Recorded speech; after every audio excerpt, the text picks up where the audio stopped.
Boa tarde, pessoal.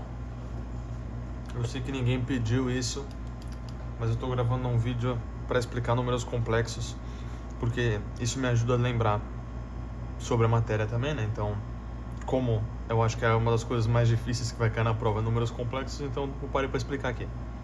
Beleza? Então, começando, primeiro para você entender como faz equações com números complexos e como eles podem cair na prova, você tem que primeiro entender o que é um número complexo. Desde o sexto ano, ou sei lá, desde o primeiro ano da escola, a gente aprende que os valores na matemática são um único número, certo? Então, por exemplo, 1, 2, 3, 4, 5. Você percebe que nós sempre aprendemos que os valores são como se fosse uma reta. Ó. Vou demarcar aqui, por exemplo. A gente tem 1, 2, 3, 4, 5, 6, 7 e qualquer outro. E os valores que tem no meio aqui, né? 1,5, 1,25, 1,537, todos aqui, certo? 3, 4, 5, 6, 7. A gente sempre aprende os números com uma linha reta, só uma linha, onde você tem números negativos, números positivos e infinitos números, certo? Aqui entre 1 e 2, por exemplo, tem infinitos números, mas o que importa é que eles só seguem essa linha. É só um número você definir um valor, porque ele é uma reta, ela só tem uma dimensão.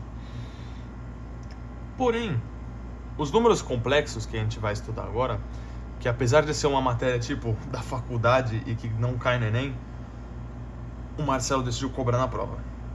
Mas enfim, né? Os números complexos, eles são valores que são determinados por mais de uma coisa.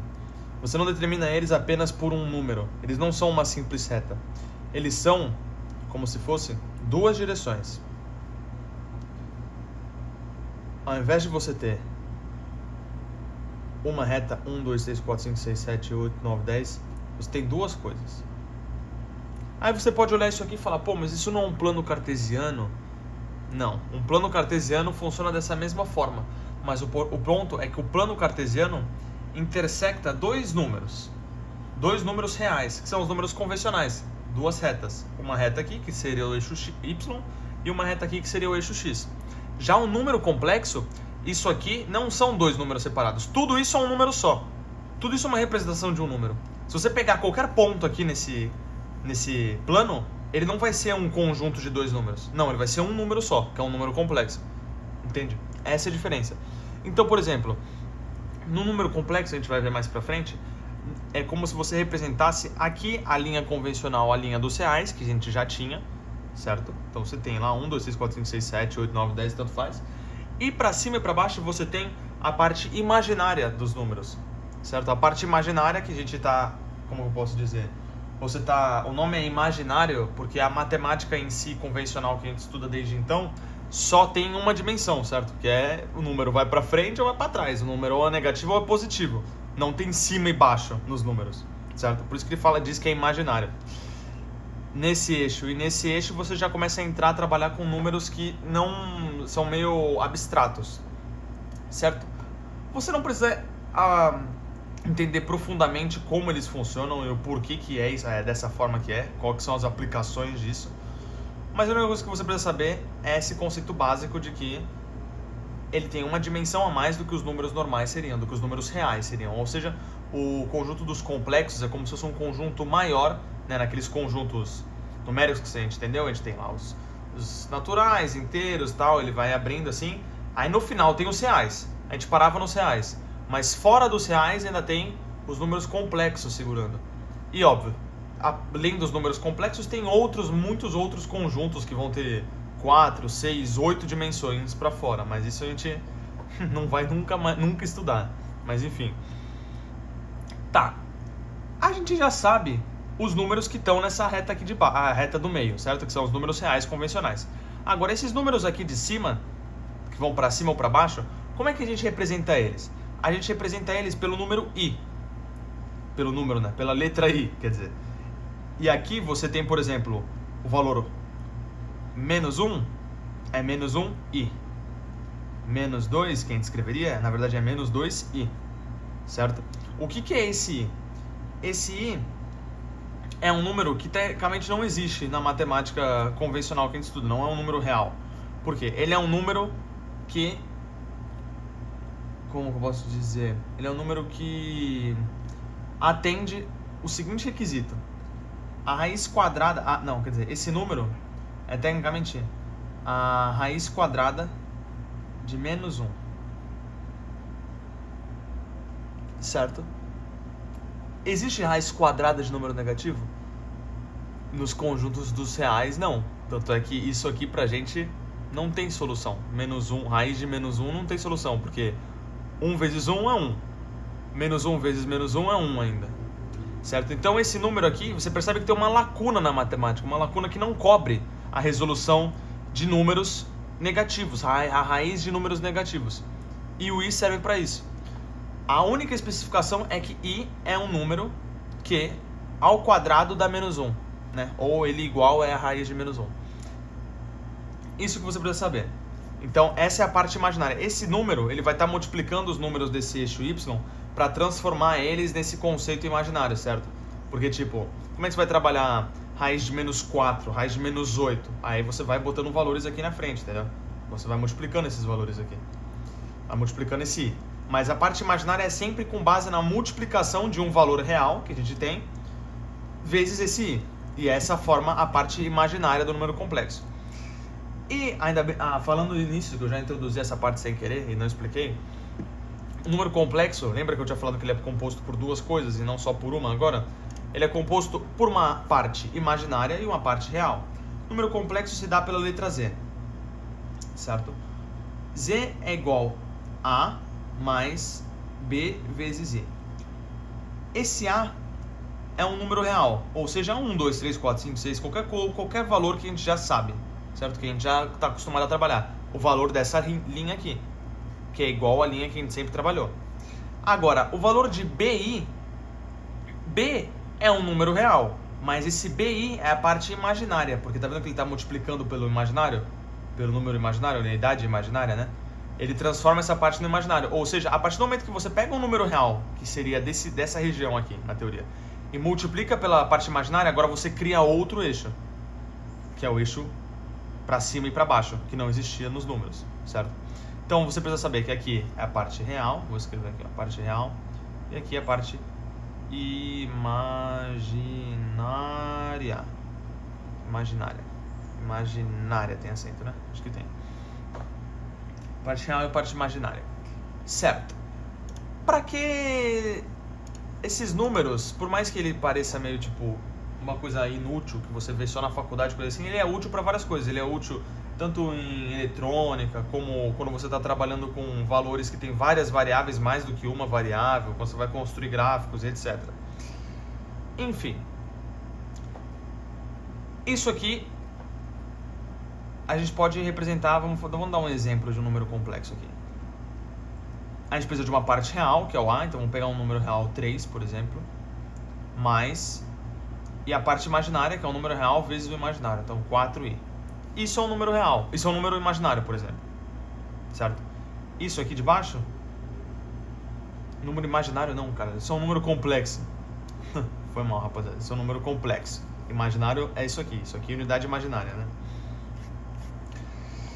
Vamos dar outro exemplo aqui, ó. Isso aqui também é um número complexo. Isso aqui também é um número complexo. Isso aqui também é um número complexo. Entende? Por quê? Porque ele está seguindo essa regra. Um número real somado ou subtraído, né? Tanto faz, porque se o b for negativo, vai estar subtraindo, né? Um número real vezes um imaginário, que forma parte imaginária do número, certo? Porém, também é importante saber uma coisa. Como o conjunto dos complexos está para fora, como eu posso dizer? Não é que está para fora, ele é o último conjunto, ele é o conjunto final. Então é como se você tivesse naturais, inteiros, racionais, sei lá, qual era a ordem daquela merda lá, e no final tinha os reais, certo? R. Depois do R ainda tem o complexo, que segura todos. Então, partindo disso aqui, qualquer outro número real que você pegue, ele também é um número complexo. Então, tipo, 3 é um número complexo, entende? Que também é um número real, porque ele também está dentro do conjunto dos complexos. Ele só não é exclusivamente complexo. Ele é complexo, real, natural, inteiro, tudo isso, porque ele está bem no centrinho aqui. É um número bem normal. Agora, esses números que a gente está analisando aqui é a representação daqueles que são integramente só complexos. Eles não são números reais, certo? Eles são números só complexos, mas se você pegar qualquer número que está dentro dos reais, ele vai ser um número complexo também. Nem todo complexo é real, mas todo real é complexo, entende? Não sei se isso confundiu mais a cabeça de quem está vendo, mas é verdade. Deixa eu criar outros exemplos aqui. Por exemplo, se você tivesse z igual a 4i, isso aqui também é um número complexo. Porque é como se o seu número real que você tivesse escolhido fosse 0, entende? Você ainda tem um número complexo, um número integramente só complexo, né? Porque você tem a parte imaginária aqui, certo? Deixa eu ver, você poderia, por exemplo, z igual a 4 mais raiz de 2 vezes i. Números aqui também podem ser reais, englobam qualquer coisa. Pode ser uma fração, pode ser uma dízima, pode ser uma raiz, tanto faz, certo? Enfim, deixa eu dar uma apagada nesse conjunto feio aqui, só para não ter que virar a página e continuar enquadrado na imagem. Vamos para a situação onde nós vamos fazer operações matemáticas usando os números complexos. Vocês já entenderam que os números complexos têm uma parte real e uma parte imaginária, certo? Aqui, as equações. Imagine que, por exemplo, eu quisesse somar dois números complexos. Diferentemente dos números reais, se eu quero somar 2 mais 3, eu posso simplesmente contar no dedo, tá ligado? 1, 2, 3, 4, 5, sabe? Não dá pra fazer isso com números complexos. Os números complexos, vamos criar dois números fictícios aqui. Eu tenho z igual a 6 mais 7y e w, que é o outro número complexo, tá? Não se confunda, tá? Isso aqui eu só dei outra letra aleatória para um número complexo, só para não deixar os dois iguais. Igual a 2 mais 2y. Se eu quiser, por exemplo, somar esses dois números, é só literalmente somar tudo que está aqui com tudo que está aqui, certo? Eu somo a parte real com a parte real e a parte imaginária com a parte imaginária. Se a parte real aqui é 6 e a parte real aqui é 2, eu posso somar e eu fico com 8. Se a parte real aqui é 7i e a outra é 2i, eu fico... Se a parte imaginária, né, aqui é 7i e a outra é 2i, eu fico com 9i. Esse outro número que eu cheguei aqui é resultado da soma desse número complexo com esse número complexo, certo? Soma é bem de boa. E subtração também vai ser a mesma coisa. A única coisa que muda é que ao invés de você somar os valores reais e somar os valores imaginários, você vai subtrair os valores reais e subtrair os valores imaginários. Por exemplo, vamos fazer a subtração desses números. 6 menos 2, 4. 7i menos 2i, mais 5i. Certo? Então aqui a gente conseguiu fazer tanto a subtração de z por w, quanto a soma de z por w. Vale ressaltar também que, igual nos números reais, se você mudar a ordem disso, o número realmente muda. Se você fizer w menos z, não vai dar isso aqui.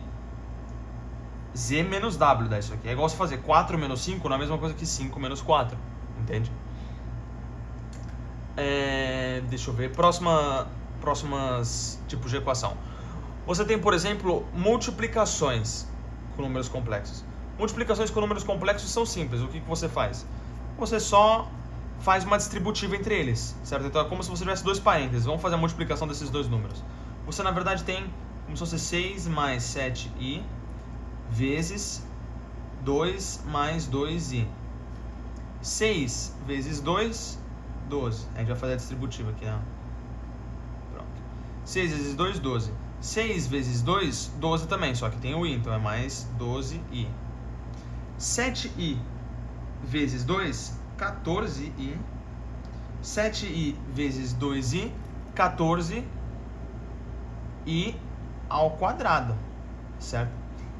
Ah, mas o que eu vou fazer agora? Agora eu tenho um número ao quadrado, como é que eu vou fazer isso? Então, lembra que lá no início, aqui ó, eu tinha escrito que i é igual a raiz de menos 1? Estava até escrito aqui. Se i é igual a raiz de menos 1, i ao quadrado é igual a menos 1. Entende por quê, né? Porque se eu elevasse isso aqui ao quadrado, esse lado elevaria ao quadrado também, ó. Aí ele ia cortar as duas coisas e ia ficar i ao quadrado é igual a menos 1. Certo? Inclusive é para isso que os imaginários existem, né? Para definir um número que ao quadrado seja menos 1, que não existe nos reais. Então, esse i ao quadrado que eu posso substituir por menos 1. Então, eu fico 12 mais 12i. Aqui eu já posso, na verdade, esse 12i... Ah, não, deixa eu fazer isso depois. 12i mais 14i mais 14 vezes menos 1. Certo? Calma aí que o número é muito ruim. Calma aí, o número é muito feio.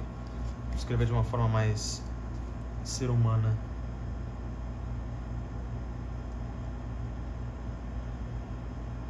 Aqui, mais 14 vezes menos 1. Esse 14, então, ele vai acabar só mudando de sinal. Você fica 12 mais 12i mais 14i menos 14, certo? 12i com 14i você pode somar porque eles estão com as mesmas incógnitas. Então, você fica com 26. 12 mais 26i menos 14. Dois números reais aqui eu posso somar. 12 com menos 14, eu fico com menos 2, então eu fico com menos 2 mais 26i. Esse aqui é a resposta do número, da multiplicação dos números complexos ali antes, né? O z e o w. Você vê que eu também cheguei no número complexo, por quê? Porque ele tem parte real e parte imaginária. 26i é a parte imaginária e menos 2 é a parte real. Certo? Se você fizer essas contas e você acabar chegando em uma coisa maior, ou seja, você não consegue discernir a parte real, a parte imaginária, então está errado. O número complexo, o resultado sempre tem que ser um valor em que você consiga ver, isso aqui é a parte real, isso aqui é a parte imaginária, certo? Você também tem, isso aqui vai ser útil, ó. Você também pode tirar dos números complexos um negócio chamado conjugado. Deixa eu inverter o caderno aqui, deixa eu dar uma olhada se está enquadrado. Tá enquadrado. Você também pode tirar uma coisa chamada conjugado dos números complexos. Porque você pensa, eu expliquei como faz a soma, como faz a subtração, como faz a multiplicação, mas e a divisão? Para fazer a divisão, você precisa primeiro entender como se conjuga. Não é conjuga, né? Mas o que é o conjugado de um número complexo? O conjugado de um número complexo é uma coisa muito simples.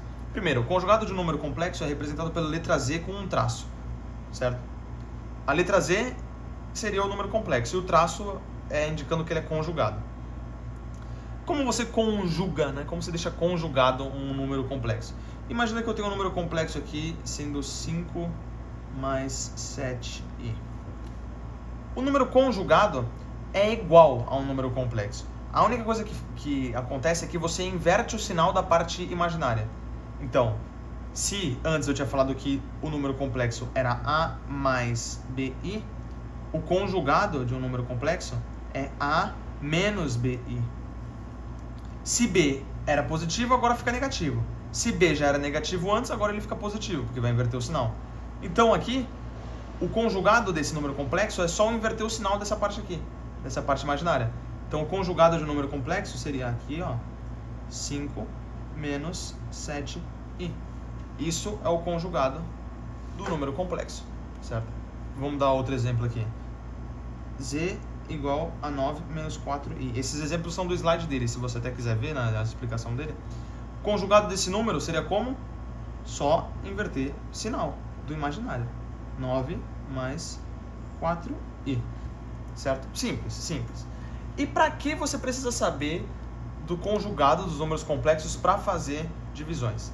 Se você quiser fazer divisão de dois números, vamos pegar dois números complexos aqui, ó. 1 mais 3i e um outro número complexo chamado 2 menos i, que seria menos 1i, 2 menos i, certo? Esse exemplo também está no slide dele, se você quiser ver. Imagina que eu quero fazer a divisão. Da mesma forma que eu estava fazendo as outras coisas, que eu ia lá, eu pegava isso aqui como um número inteiro, não um parênteses, isso aqui como um parênteses, uma hora eu somava, uma hora eu multiplicava, uma hora eu subtraía, agora eu vou dividir. Eu pego isso aqui como um parênteses, vou fazer z dividido por w. 1 mais 3i e divido por tudo isso aqui. 2 menos i. Certo? Aqui, ó. como você faz essa divisão agora? Certo? Você tem divisão de um número somando, subtraindo, é meio estranho de fazer. Como você faz? Você tem que multiplicar a equação inteira pelo conjugado. Ou seja, o número de cima e o número de baixo você tem que multiplicar pelo conjugado do denominador, que é esse valor aqui de baixo.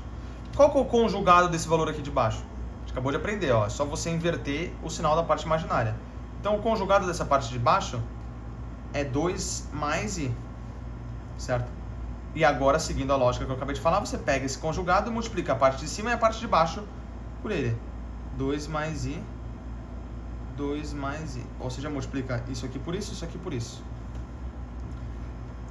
Isso aqui vezes isso vai cair numa multiplicação normal de... qual é o nome?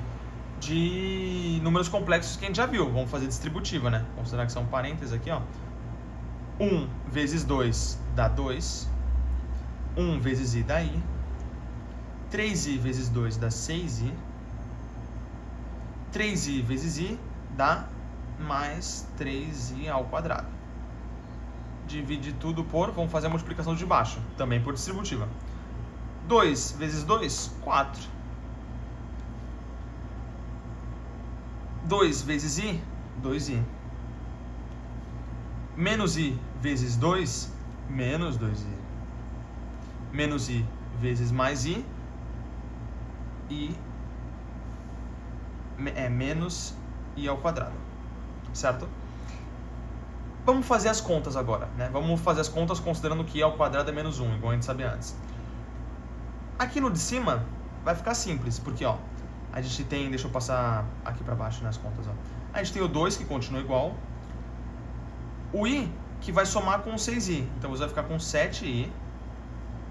O 3i ao quadrado, né? Esse i ao quadrado a gente sabe que o valor dele é menos 1, então você fica na verdade 3 vezes menos 1, que faz o quê? Só inverte o sinal. Quando você multiplica um número por menos 1, você só inverte o sinal dele. Então esse 3 passa a ser menos 3, cheinho, isso. O 2 com o menos 3 você soma, então no final das contas você fica com menos 1 mais 7i, certo? Você poderia escrever 7i menos 1, mas como a gente escreve números complexos normalmente com o lado real na esquerda e o lado imaginário na direita, eu prefiro botar assim, porque vai ser mais fácil para simplificar no final da conta. Agora no de baixo, que seria 4 mais 2i menos 2i menos i ao quadrado. 2i com menos 2i, você vai cortar essas duas coisas. Então, no final dos contos, aqui não vai ter nada. Vai ser só 4 menos i ao quadrado. I ao quadrado é menos 1. Se i ao quadrado é menos 1, e ele está pedindo o menos i ao quadrado, então é menos menos 1. Menos menos 1 é 1 positivo. Então, no final dos contos, você fica com 4 mais 1 só. Certo? 4 mais 1 é 5. Então, você tem 5 menos 1 mais 7i. Esse aqui já é a resposta, já é um número complexo. É claro, se você quiser, você pode deixar assim ou você pode desenhar, né? Escrever da forma mais organizada, para você ver o que é a parte real e o que é a parte imaginária. Você escreve menos 1 dividido por 5 mais 7i dividido por 5. Isso aqui é a mesma coisa que isso aqui, né? Antes estava tudo subdividindo, aqui está tudo dividindo ainda, só que eu botei um 5 para cá e um 5 para cá, certo? Esse aqui é a divisão daqueles nossos dois números iniciais, 1 mais 3i, 2 menos i. Beleza, isso aqui é de boa. Nós temos agora uma parte que é um pouco mais chata, mas ela também é tranquila, que pode cair na prova porque ela é bem simples. Então, tipo, se ele quiser dar uma simplificada na nossa vida, ele vai cobrar isso de números complexos, que é o quê? Potências do i. Até agora a gente só falou quanto que é i ao quadrado, que é menos 1, certo? Mas e se eu tiver, por exemplo, i a primeira a gente sabe que é só i, e i a zero a gente sabe que é 1, porque qualquer valor a zero é 1. Se a gente tiver agora, por exemplo, i a terceira, você entende que tipo, i a terceira seria i ao quadrado vezes i? Porque aí você somaria os expoentes, aqui é o expoente 1, aqui é o expoente 2, você somaria e ficaria i a terceira. Então, tipo, no final das contas você tem i a terceira é igual a i ao quadrado vezes i. E i ao quadrado é quanto? Menos 1, certo? Então nós temos no final das contas menos 1 vezes i. Menos 1 vezes i é menos 1. Então, e a terceira é menos 1. É menos 1, não, é menos i, né? E a terceira é menos i. Só inverter o sinal. Vamos por... E a quarta, por exemplo. E a quarta, você também concorda? Que é só i ao quadrado vezes i ao quadrado. I ao quadrado é menos 1, cada um, né? Então nós temos menos 1 vezes menos 1, que é 1. Simples. Vamos... E a quinta? E a quinta? E a quinta é quanto? É tecnicamente i ao quadrado vezes i ao quadrado vezes i. I ao quadrado vezes i ao quadrado, a gente já viu que é 1. I é i, foda-se. Então no final das contas nós temos que i a quinta é só i. Você percebe que agora está repetindo, ó? Porque aqui no início a gente tinha i a primeira. I a primeira era i. I a primeira deu i. I a segunda deu menos 1. I a terceira deu menos i. E a quarta deu 1. Depois ele começa a repetir. I a quinta dá i. Se eu fizer i a sexta, ó, olha aqui. I a sexta é na verdade o quê? I ao quadrado vezes i ao quadrado vezes i ao quadrado. Porque você vai somar isso aqui, 2 com 2 com 2 dá 6. I ao quadrado vezes i ao quadrado, a gente sabe que é 1. E só i ao quadrado é menos 1. Então você fica no final das contas com 1 vezes menos 1. Que dá quanto? Menos 1. Ó, repetiu. Repetiu o valor do i ao quadrado. I a sexta é igual a i ao quadrado. Certo? Então, você percebe que as potências do número i formam um ciclo quaternário. É um ciclo de 4 valores, ó. Ele sempre varia entre i menos 1. Menos i, 1. I menos 1. Menos i, 1. Ele fica sempre nessa sequência. Então, isso é muito útil para você determinar, por exemplo, quanto é i a 200. Entende? Por quê? Como que você sabe? Como é que você define isso? Você sabe que se você pegar o valor de i e dividir por 4, você vai chegar... Não vou pegar o valor de i e dividir por 4, não. Se você pegar a potência e ela for múltipla de 4, você sabe que ela tem que dar i, porque i é o começo do ciclo. Tirando o próprio i a primeira, né? Porque i primeiro não é múltiplo de 4, mas enfim. I a quarta dá 1. Se eu fizer i a oitava, que é um múltiplo de 4, i a oitava dá quanto?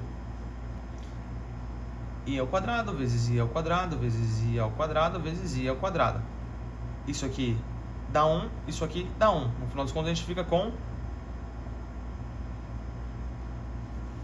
1, que é o valor aqui, ó, do múltiplo de i à quarta. Então, como você pode resolver facilmente essas equações onde você tem i elevado a um número muito grande? Você faz o quê? Você pega esse valor aqui de cima, você divide ele por 4, certo? Porque quando você divide ele por 4, você está tirando todos os ciclos que estão se repetindo. Toda vez que ele se repete, ele volta para o número 1. Não, volta para o número 1. 200 é divisível por 4? Vamos ver. 20, aqui, né? Dividir por 4 dá 5. Aqui 0. Sim. E a 200? 200 é divisível por 4 perfeitamente, dá 50. Se é divisível por 4 perfeitamente, então dá 1. E a 200? E se a gente tivesse i a 203? 203, um número um pouco mais guloso. Se a gente for dividir 203, vai dar o quê? Vai dar 50, só que com o resto 3. Vai sobrar 3 que a gente aí teria que botar números com vírgula para poder dividir, certo? O que a gente faz? A gente não põe esses números com vírgula. A gente faz a divisão até chegar no número inteiro que deu aqui. E esse resto é o número que vai em cima do i. Então, na verdade, i a 203 é igual a i a terceira, porque o valor que sobrou foi 3. Certo? Então, se por exemplo, aqui no i a terceira dava menos i, então i a 203 dá menos i também. Vamos fazer um exemplo com i a, 402. Certo? Não precisa ser números cheinhos, assim, tem outros exemplos, é que eu tô com preguiça de pensar. Não tô com preguiça de pensar não, vamos fazer aqui, ó. e a 18. Vamos dividir 18 por 4. 18 por 4, a gente pode fazer por 4, que dá 16, e sobra 2. Então, se sobrou 2 na hora que eu dividir por 4, então I a 18 é igual a I a segunda. I a segunda é quanto? Menos 1, que é I ao quadrado. Então, a gente sabe que I a 18 é menos 1. Certo? Simples fazer potências. Também tem no slide aqui, se você tiver dúvida, né? Só pode olhar o slide, tem uma tabela que vai até do 0 até o 11. Né? Não sei se isso ajuda alguma coisa, mas o importante é você saber só os 4 primeiros. Que aí depois você, com base no resto, você chega. E óbvio, o resto sempre vai ser menor que 4, né? Porque se o resto for maior que 4, você fez a divisão errada. Porque aí você poderia adicionar mais valores aqui, né? Então, na teoria, você só precisa decorar o I a primeira, o I a segunda e o I a terceira. E aí você faz a divisão e quando fizer chegar no resto aqui, você põe em cima e pronto. Ele tem exemplos aqui de exercícios para fazer no slide, mas eu já fiz exemplos iguais dele aqui. Então, tipo, não precisa. Agora nós vamos para a representação de números complexos, só que a representação geométrica e a forma trigonométrica dos números complexos. Ai meu Deus, o que caralhos é isso? Isso é só uma forma mais fácil de interpretar um número complexo. E também ele facilita bastante na hora que você vai fazer o cálculo de multiplicação, soma e etc. Cara, como é que tem uma distribuição eletrônica do nada no meu caderno? Lembra que antes, no início, eu tinha falado que o número real era representado por só um valor. O número complexo era representado por duas coisas? Então, o número complexo também representa, além de um valor, ele representa uma inclinação, uma direção, certo? Ele não é simplesmente só um valor. Isso você pode representar em um gráfico, uma forma trigonométrica, que vai facilitar você fazer naquelas continhas de multiplicação, de soma, enfim. Você tem, como eu tinha falado lá no início, uma divisão aqui, ó. Uma divisão não, né? O plano dos números complexos, onde esse eixo aqui é o eixo real e esse eixo aqui é o eixo imaginário, que são números que estão multiplicados por i, certo? Esse eixo real aqui, ele tem os valores convencionais que a gente conhece e o eixo imaginário tem os valores imaginários que a gente conhece, né? Lá daquele z igual a mais bi, onde bi, esse b é expresso aqui, porque ele está imaginário, né? Ele está multiplicando por i, e esse a é expresso aqui, certo? Então, se por exemplo eu tivesse z igual a 2 mais 3i, eu representaria como 2 nessa linha de baixo, que seria o a, né? Ou o x, 2, e 3 na linha imaginária, 1, 2, 3. Ponto. Aqui seria o ponto do meu imaginário. Vale ressaltar que o z não é 3 e 2 não, tá? O z não é um par ordenado de pontos, não. Isso aqui seria a representação cartesiana, né? Porque você tem que considerar que essa parte é imaginária. Isso aqui não é um número real. Isso aqui é um número imaginário, certo? Esse 3 está multiplicando por i. Então não vai se confundir, porque se você se confundir, você pode acabar confundindo isso aqui com o plano cartesiano normal que a gente aprendia, certo? Isso aqui, esse 3 e 2, não são dois números que definem um ponto. É um número só que define um ponto. Tudo isso aqui é um número complexo. Eu estou só representando um número complexo aqui. Isso que é diferente do plano cartesiano. Porque no plano cartesiano você usa dois números reais para representar um ponto. Aqui você usa um número só e representa um ponto já. Um número já representa um ponto. A gente precisa saber também como se calcula o módulo de um número complexo, né? Diferentemente do módulo de um número real, o módulo de um número real se calculava como? Você só ignorava o sinal, transformava em positivo, certo? Era só qualquer valor. O valor menos 5, o módulo de menos 5 era 5. Simples. Agora não vai ser simplesmente assim. O módulo de um número complexo vai ser delimitado com base nesta fórmula. Uma simples fórmula. O módulo de z é igual a raiz quadrada de a ao quadrado mais b ao quadrado. O que é um módulo, se você tem uma dúvida? O módulo do número complexo é como se fosse essa representação aqui, ó. É a distância do ponto que define o número complexo, né? Até o centro de origem aqui, até o eixo, certo? Até o princípio. E isso é delimitado por essa fórmula. Por que essa fórmula? Já parou para pensar por que é isso aqui? Se você for olhar, isso aqui forma um triângulo retângulo. Isso aqui, na verdade, é hipotenusa. você consegue simplesmente tirar um triângulo retângulo daqui. Se você for parar para pensar, esse 3 aqui, de altura, é esse valor aqui, ó. Aqui é 3. E esse 2 é esse valor aqui, ó. Esse valor desse lado. Então, se você quer descobrir a hipotenusa, você pode usar Pitágoras. E Pitágoras você faz o quê? Cateto ao quadrado mais cateto ao quadrado igual a hipotenusa ao quadrado. Se você for ver aqui, é o que a gente está fazendo. Cateto ao quadrado mais cateto ao quadrado é igual a hipotenusa ao quadrado. Só que o valor da hipotenusa a gente já tirou o quadrado e botou raiz. Então, ficou raiz dos dois catetos ao quadrado somados. Entende? E aí você chega no valor dessa hipotenusa, que é o valor do módulo de Z. Usando, por exemplo, esse exemplo aqui, é que vai ficar uma bosta porque eu não estava pensando em fazer isso, né? Mas tipo, módulo de Z, usando esses números que eu tinha dado, vai ficar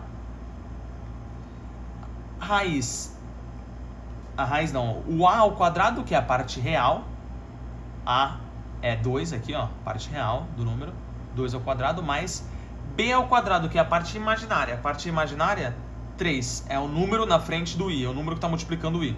Vale ressaltar uma coisa, tudo isso aqui é a parte imaginária de um número complexo, mas quando você vai trabalhar com módulo e no gráfico aqui, você pega só esse valor da frente, você não pega o 3, porque senão você não estaria fazendo nada, né? Você ia só chegar em valores que tem I na frente. 3 ao quadrado. 2 ao quadrado é 4, 3 ao quadrado é 9, então no final das contas você fica com o módulo de Z é igual a raiz desses valores, que dá raiz de 13. 13 é um número primo, então não tem o que fazer. Fica módulo de Z igual a raiz de 13 mesmo. Certo? Ou seja, a raiz de 13 é a distância daqui até aqui. É o valor dessa hipotenusa que eu tinha desenhado aqui. Certo? Esse módulo vai ser importante pelo quê? Porque a gente vai carinhosamente apelidar esse módulo, né, do número complexo da letra P.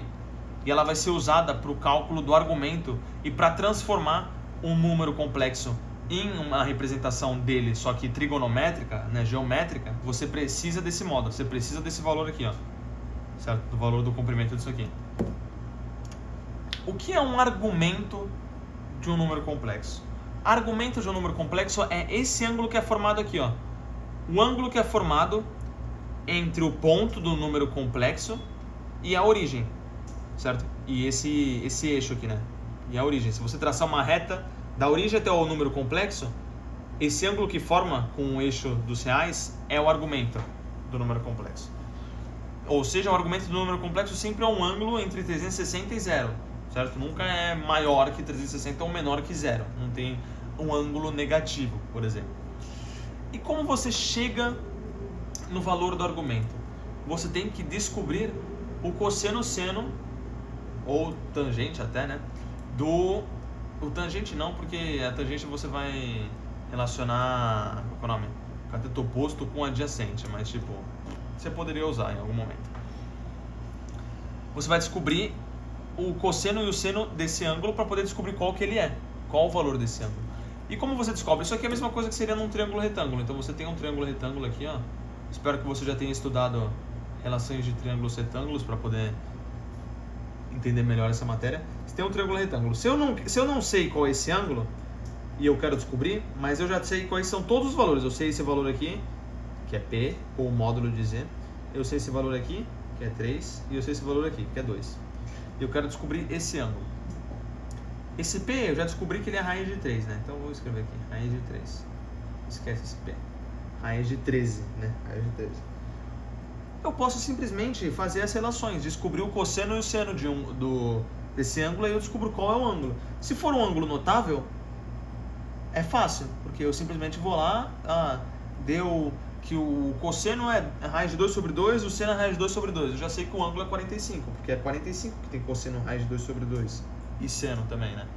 Agora, se for um número mais zoado, aí você não consegue descobrir qual é o valor do cosseno, né? Você teria que ver uma tabela grande daquelas. Mas enfim, qual o valor do ângulo, né? Porque você teria que ver uma tabela grande daquelas lá que tem todos os ângulos. Mas enfim, calculando desse aqui, não vai dar um valor legal porque eu não tinha pensado nisso, né? Mas a gente teria que calcular o cosseno desse ângulo e o seno. Como que se calcula cosseno do ângulo? Cosseno do ângulo é cateto adjacente sobre hipotenusa. Cateto adjacente é aquele valor real, aquele valor que estava no eixo real, que é o valor A aqui no início. Então, cateto adjacente na verdade, é a letra A, ao invés de CA, que seria o cateto adjacente, né? E a fórmula é cateto adjacente sobre hipotenusa, e a hipotenusa é P, que é o valor que a gente descobriu. Então, já descobrimos uma das fórmulas aqui. Cosseno do ângulo é igual à parte real do ângulo, da parte real do número complexo, dividido pelo módulo do z, né? Que a gente tinha visto lá atrás, que a gente determina de P, mas você poderia, na verdade, dar qualquer outro valor, mas é que eles botam o número P porque, sei lá, deve ser alguma palavra em inglês, provavelmente, mas foda-se.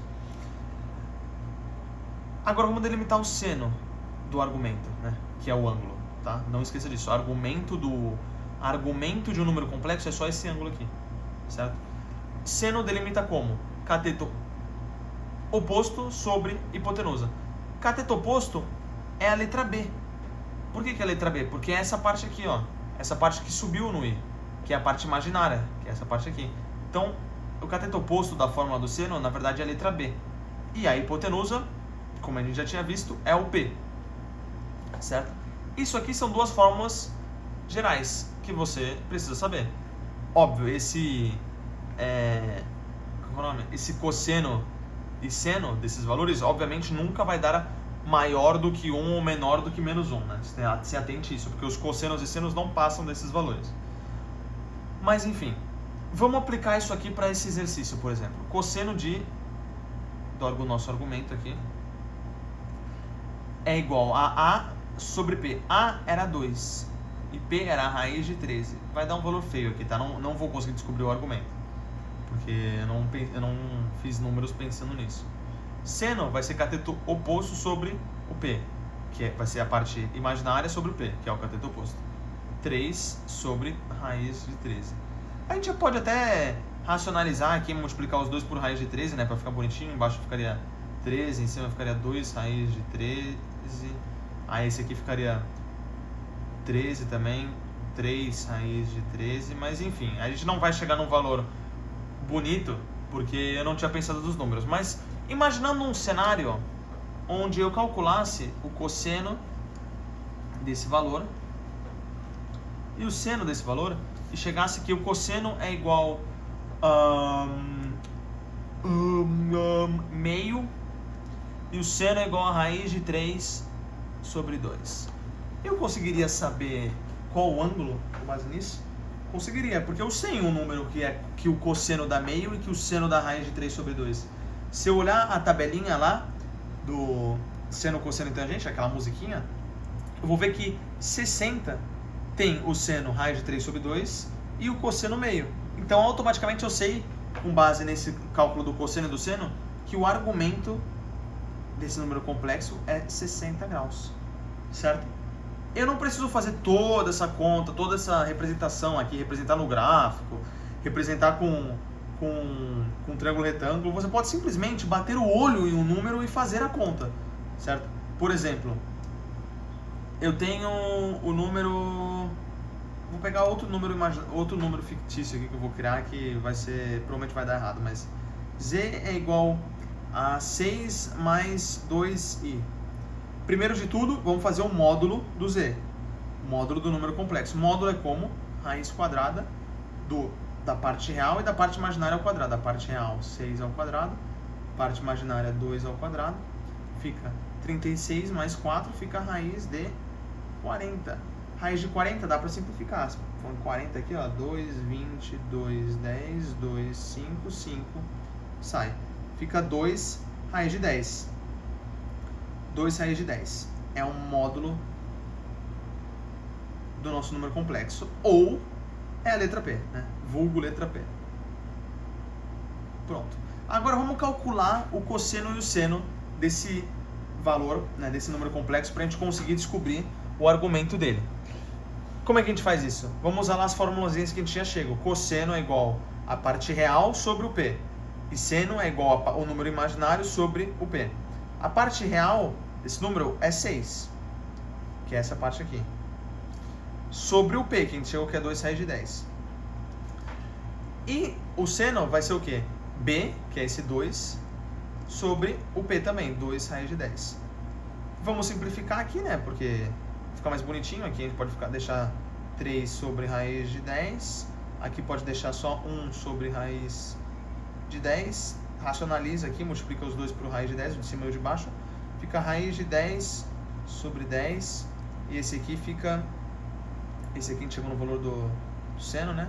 E esse aqui fica... Cadê esse aqui? Fica 3 raiz de 10 sobre 10. Então a gente chegou no valor do cosseno. O cosseno é isso aqui e o seno é isso aqui. Quando você fizer com um número de verdade, né? Com um número complexo bonitinho, que ele colocaria na prova, esses valores desse cosseno e desse seno vão ser valores que você consegue descobrir o argumento. Vão ser valores cheinhos lá da nossa tabela dos ângulos notáveis.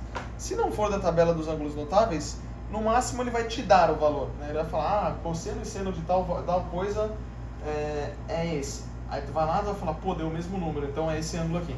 Entende? Se não cair num valor de cosseno e seno que são dos ângulos notáveis, ele vai ter que te dar isso. Vamos para a próxima parte. A representação trigonométrica de um número complexo. Isso é um pouquinho chato também. Deixa eu alinhar aqui. Tá.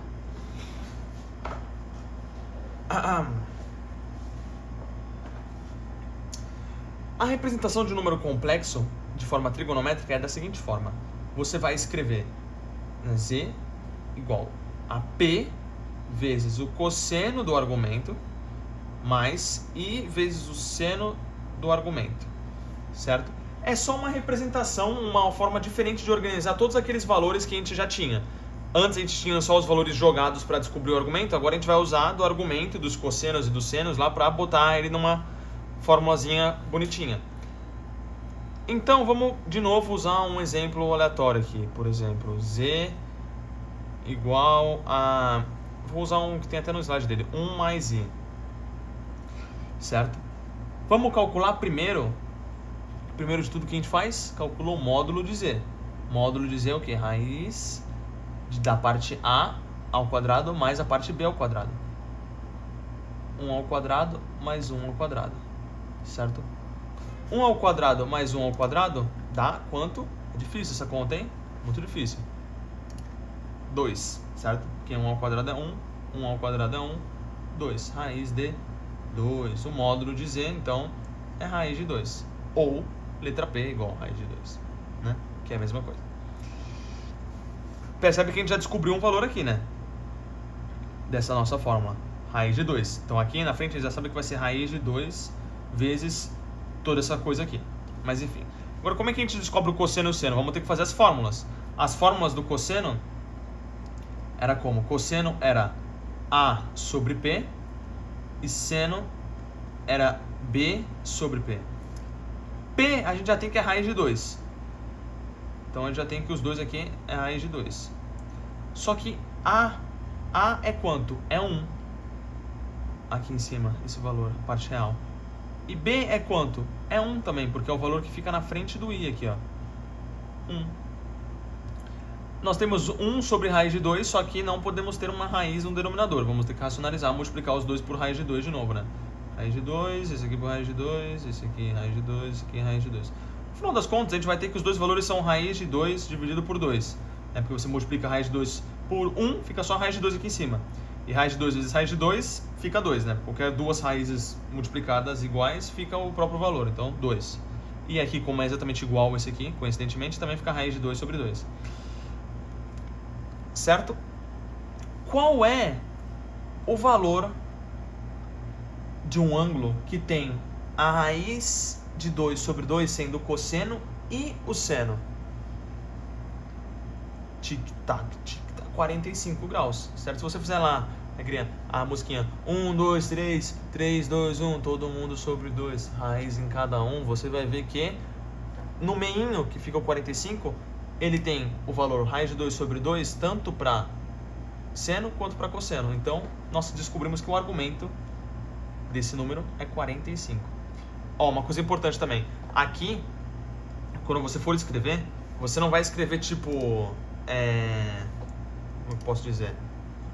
Você não vai escrever...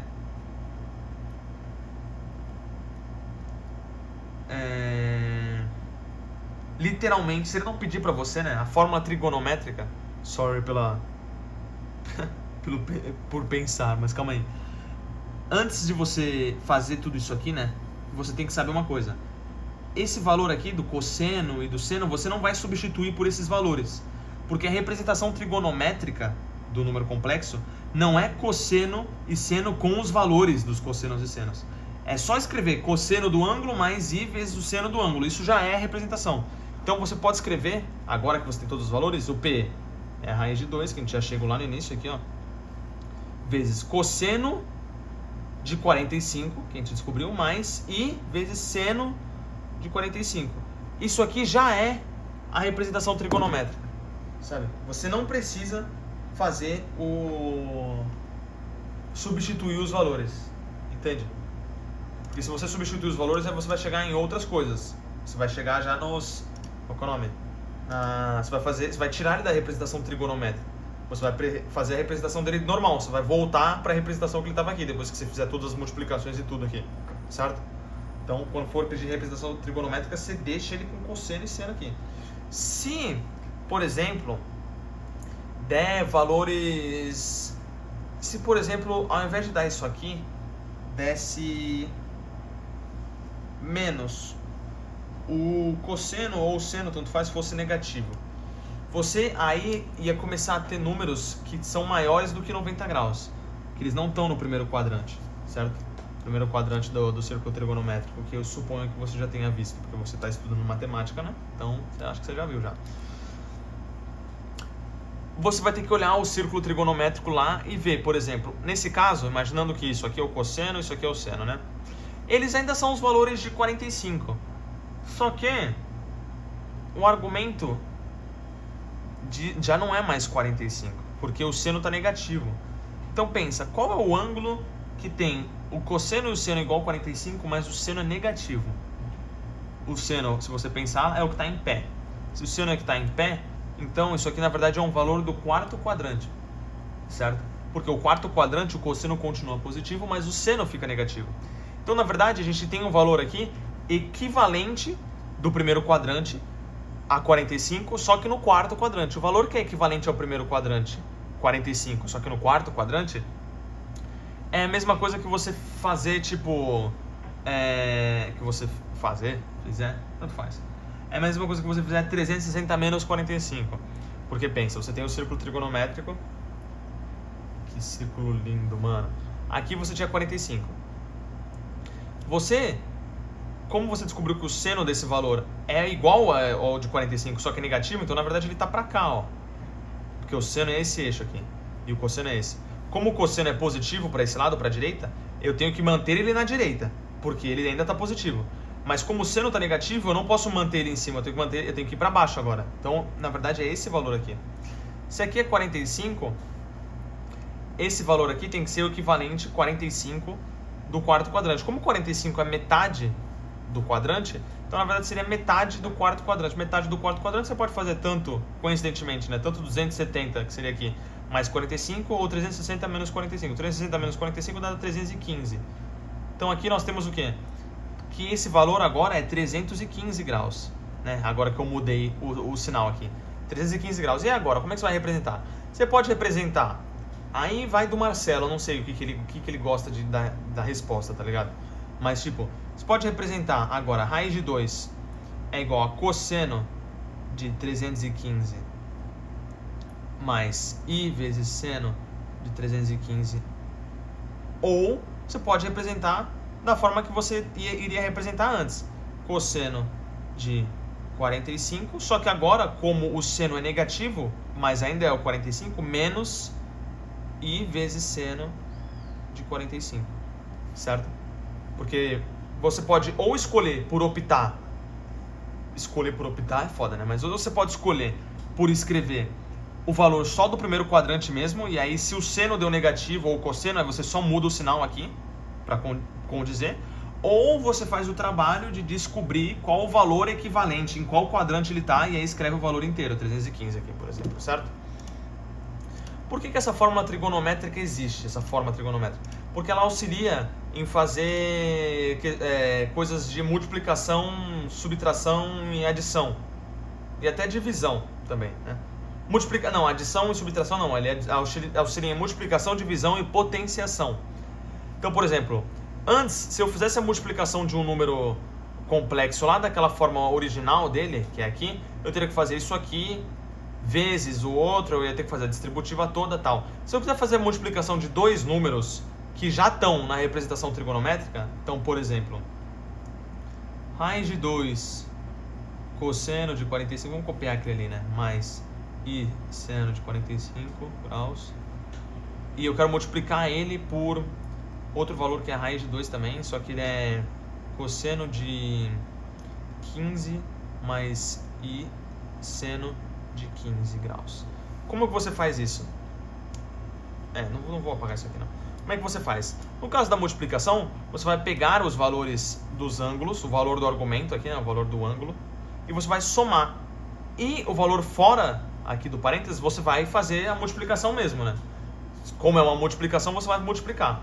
O valor que fica fora do parênteses, ele segue a regra da própria equação. Então, se está multiplicando, vai multiplicar. Se está dividindo, o valor fora aqui vai dividir. Se está fazendo potenciação, o valor aqui fora vai ficar na potência um do outro. Agora, os argumentos são diferentes. Na multiplicação, você vai somá-los. Na divisão, você vai subtraí-lo. E na potenciação, você vai multiplicar o argumento pelo valor n que você está levando, certo? Nesse exemplo, como eu estou tecnicamente multiplicando os dois, eu vou seguir a regra de multiplicar nos números de fora, se ficar raiz de 2 vezes raiz de 2, que dá 2. E os valores de cosseno e seno aqui, eu só vou somar os argumentos. Então, 45 eu vou somar com 15, então na verdade vai ficar 60. Então eu vou ter, na verdade, agora cosseno de 60 mais i seno de 60 graus. Certo? Entendeu? Quando for divisão, você vai fazer a mesma coisa, só que aí você faria o quê? Se fosse divisão, você faria raiz de 2 dividido por raiz de 2, daria 1. E os valores dos argumentos, você subtraria um do outro. Então ficaria cosseno de 45, ficaria 45 menos 15. Daria cosseno de 30. Mais i vezes seno de 30. Uma coisa, você não está fazendo o cosseno de 45 menos o cosseno de 15. Você está fazendo 45 menos 15. O cosseno de 45 menos o cosseno de 15 não dá o cosseno de 30, tá? Você está fazendo só um argumento. 45 menos 15, certo? Só para deixar claro, para você não acabar, tipo, substituindo esses dois valores e depois subtraindo. Não. Você tem que só subtrair esses valores aqui, ó. Vai ser mais fácil, certo? Até daria certo se você fizesse de outra forma, mas essa é a forma mais fácil, é a única que ele explicou. Então você segue essa. É importante também saber que esses números 45, esses números aqui do argumento, pode ser expresso também por valores com π. Então você pode, ao invés de falar 45, você pode falar π dividido por 4. Que π dividido por 4 é igual a 45, entendeu? Lá nos radianos. Se você fizer, né? Como π é igual a 180, 2π é igual a 360, se π é igual a 180, substitui 180 aqui. 180 dividido por 4 dá 45, entende? Então, às vezes pode ser que caia um exercício que ao invés do cosseno do seno aqui tá em valores certinhos, ele tá π sobre 4. Você tem que saber que π sobre 4 é 45 para fazer o resto das contas, entendeu? Tem uma caralhada de exercícios dele aqui nos slides, se alguém quiser fazer. Eu não acho que ele vai cobrar muitos exercícios de número complexo, mas enfim, pelo menos aí você sabe tudo sobre o número complexo agora, tudo que pode cair na prova. Certo? Ficou um pouco longo o vídeo, caramba, ficou exatamente com 1 hora. Exatamente não, né? 59 minutos. Mas foda-se. É isso, pessoal. Muito obrigado por assistir o vídeo. Espero que tenha dado para entender tudo. E tchau, gente.